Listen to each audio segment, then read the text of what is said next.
Hi అండి. Welcome to summer time pass stories. Gajendra మోక్షం కథ చదివేవారికి వినేవారికి కీర్తి పెరుగుతుంది.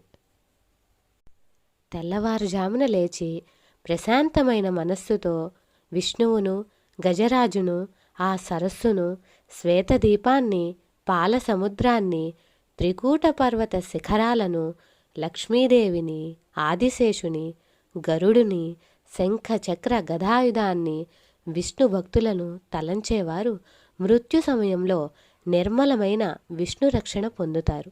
పాల సముద్రంలో త్రికూటమనే అందమైన పర్వతం ఉంది. ఆ త్రికూటం దేవతలను, యక్షులను, కిన్నెరులను ఆకర్షిస్తూ ఉంటుంది.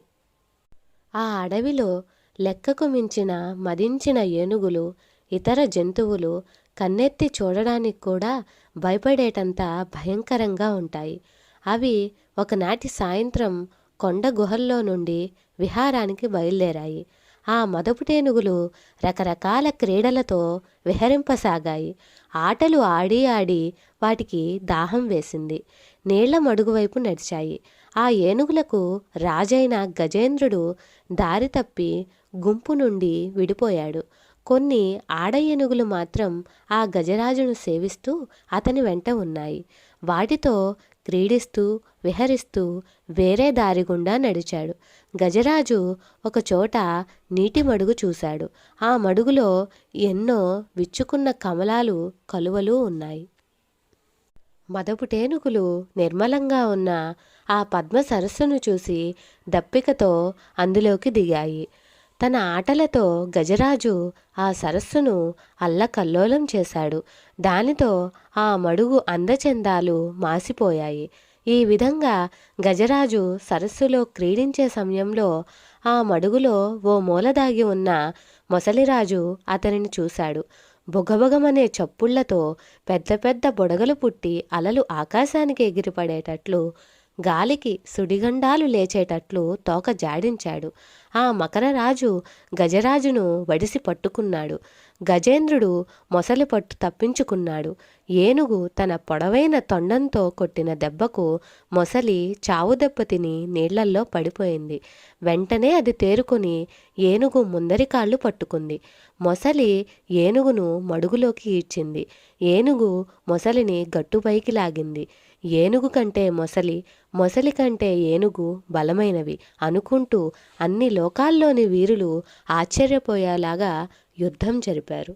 కరి, మకరి రెండు ఎడతెరిపి లేకుండా ముట్టెలతో తాకుతూ తలలు ముక్కలయ్యేటట్లుగా, నెత్తురు కారేటట్లుగా వాటి పండ్లతో పొడుచుకున్నాయి. పట్టు వదలకుండా గట్టిగా నిలదొక్కుకున్నాయి.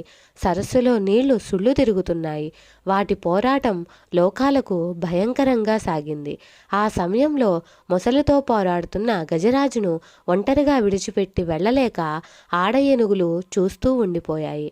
మొసలికి నీళ్లలోనే బతుకు తెరువు కావడం వల్ల క్రమంగా దానికి బలము, పట్టుదల పెరిగాయి.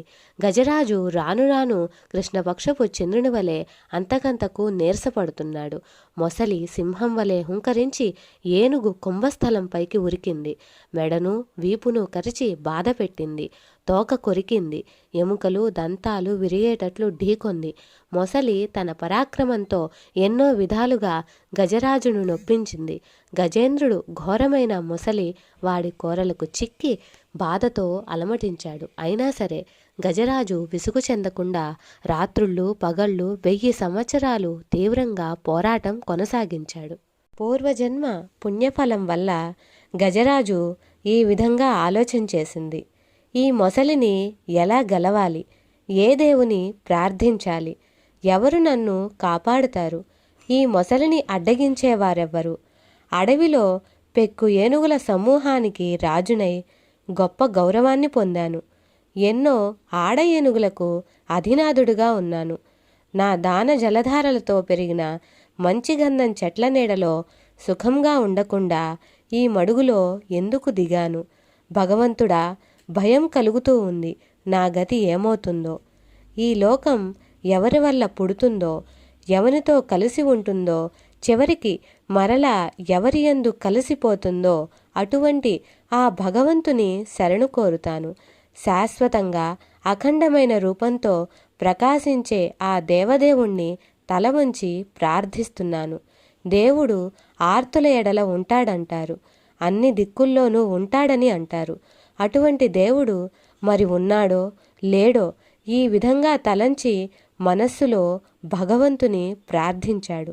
భగవంతుడా, నాలో కొంచెం కూడా శక్తి లేదు, నా ధైర్యం తగ్గిపోయింది, ప్రాణాలు ఏ క్షణంలోనైనా పోయేటట్లున్నాయి, మూర్ఛ వస్తోంది, శరీరం చిక్కిపోయింది, నీవు తప్ప నాకు వేరే దిక్కులేదు, రావయ్యా, కరుణించి నన్ను కాపాడవయ్యా అని వేడుకొన్నాడు.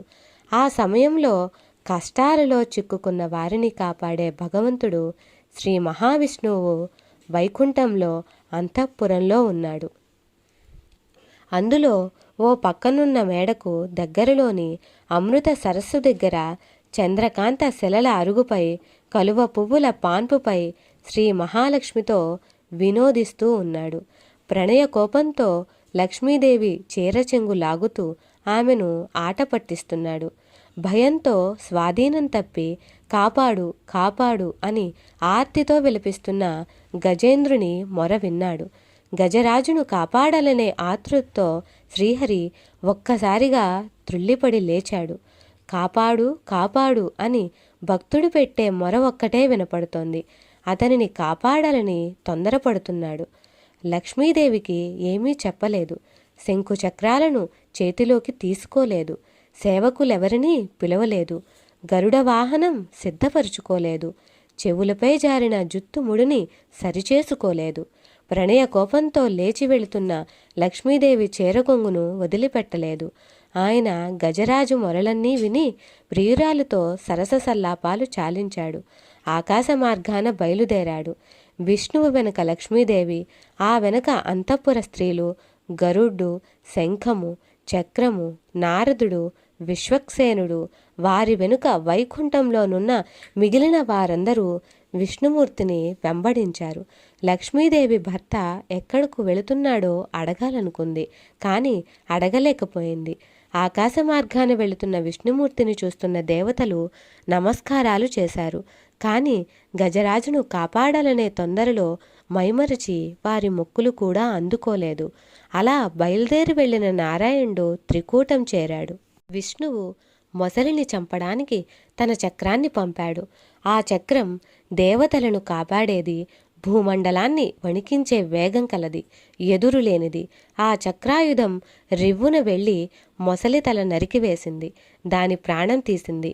మొసలి పట్టు విడిచిపెట్టడంతో గజరాజు ఉత్సాహంగా కాళ్ళు కదిలించాడు.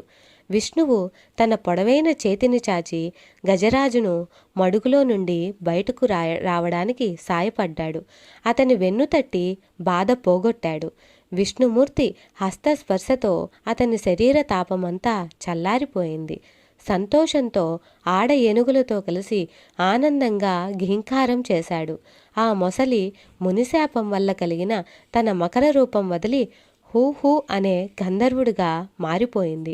ఆ గంధర్వుడు స్వామిని మిక్కిలి భక్తితో కీర్తించి స్వామి అనుగ్రహం పొంది గంధర్వలోకానికి వెళ్ళిపోయాడు. మొసలితో పోరాడిన గజేంద్రుడు పూర్వజన్మలో ఇంద్రద్యుమ్నుడనే రాజు, ద్రవిడ దేశాన్ని పరిపాలించేవాడు.